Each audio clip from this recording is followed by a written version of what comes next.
Hey, Howie, check this out. Our secondary is in shambles. I need you to repeat it with me. Our secondary are in shambles. Do you want to go into the off season with Anthony Harris and Kayvon Wallace as your safeties? You got to do something now. A G L E S. Eagles! Eagles! Say fly, Eagles, fly. Fly, Eagles, fly. Fly, Eagles, fly.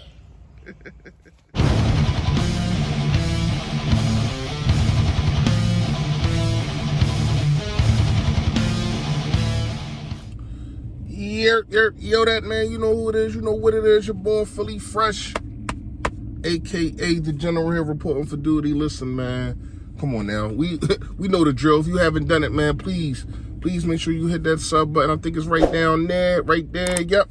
Hit the sub button for your boy, man. Also, it's a bell to let you know when I put up all this flavor, man. If you have not been getting the notifications of the videos and the lives that will be coming up soon, sometimes you gotta hit the bell, turn it off, then turn it back on, then you back on. All right. Fresh fact of the day is truth sound like hate to people that hate the truth. It does. I talk about constructive criticism a lot on this channel because I think a lot of people need to go through this, and I'm about to get some more constructive criticism myself on our general manager. But the fresh fact of the day is some people that you just can't give criticism to because they think that is hate. When all you're trying to do is just tell that person, hey, if you do it this way, I done tried it that way. If you do it this way, maybe it'll be better. Hey, if people is telling you it's the wrong thing to do, maybe you shouldn't do it, especially if it's more than 2 to 3 people. Hey, how about you move this way so you can get better things? And a lot of people, oh, you don't know what you're talking about, yada, yada, yada. That is not hate. Sometimes it's just the truth. All right, the truth of the fact of the matter is the Philadelphia Eagles secondary are in shambles. So Rodney McLeod and Stephon Gilmore go to the Colts. This is not about the Colts. This is about the fact of the matter is a cornerback that you could have signed, and also our old safety. I don't have no problem with them not re-signing Rodney McLeod back. I do have a problem with you not replacing him. I have a problem with us going into the going into the draft, and everybody knows what you want. Out of those 2 picks, I mean, it's not even looking like you're going to go defensive end, which I think that we need. This defense has to tighten up. I understand you took care of the middle a little bit. You put some tweaks on it. You know, we're bringing in the 2 guys and Reddick and the other guy. I understand that. I get it. But once again, they're not world stoppers. They're not world beaters. I mean, Hassan Reddick, he has been one of those guys. We know he's top 3 in sacks the last 3 years. We get it. We understand it. We know that. But my thing is, your secondary, they're not going to be able to get after anybody if the secondary can't hold up their end. See, with sacks, it goes hand in hand. If it's just pitch and catch, and we've been screaming at Fletcher Cox and Derek Barnett and Josh Sweat, get after the quarterback, and you're this close, why aren't you getting there? It's because a lot of it was Jonathan Gannon's defense, and a lot of it's Jim Schwartz the same way of these guys playing off ball. But if you don't have the players, then how do you expect them to play press man coverage? Look at our cornerback group right now, other than Darius Slay. Darius Slay is really the only starter in the secondary. Anthony Harris, a starter. He's cool. Right? But when you talk about playmakers, you got one back there, and that's it. Now, I like Avonte Maddox. Y'all know how I feel about the kid. I think he's extraordinary in the slot. So he's solid, yes. Solid starter. But other than that, you have nothing. You have to go get the honey Badger yesterday.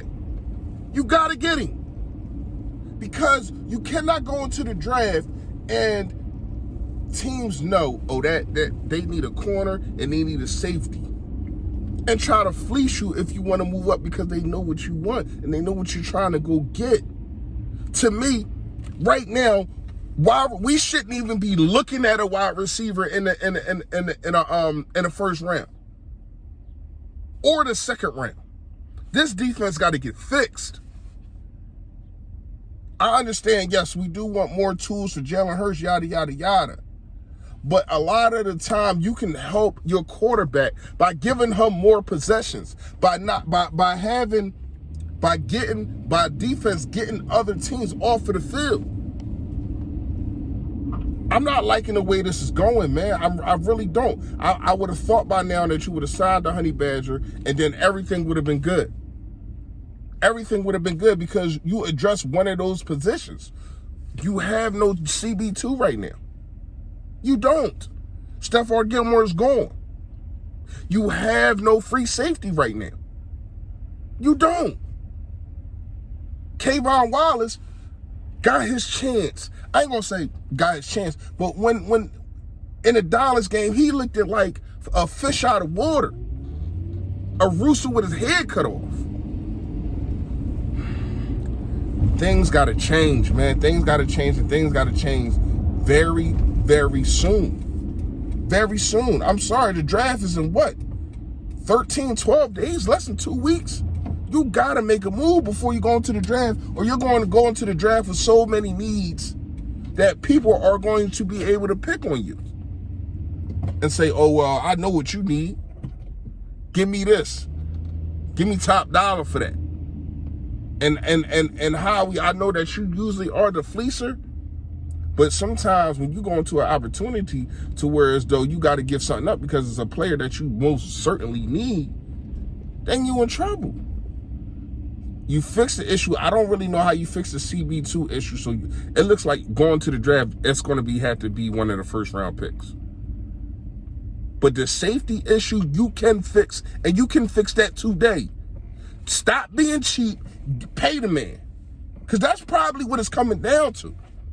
And it's probably not just you. It's probably everybody else that's on that list. They don't want to pay the man, and that's what it's looking like.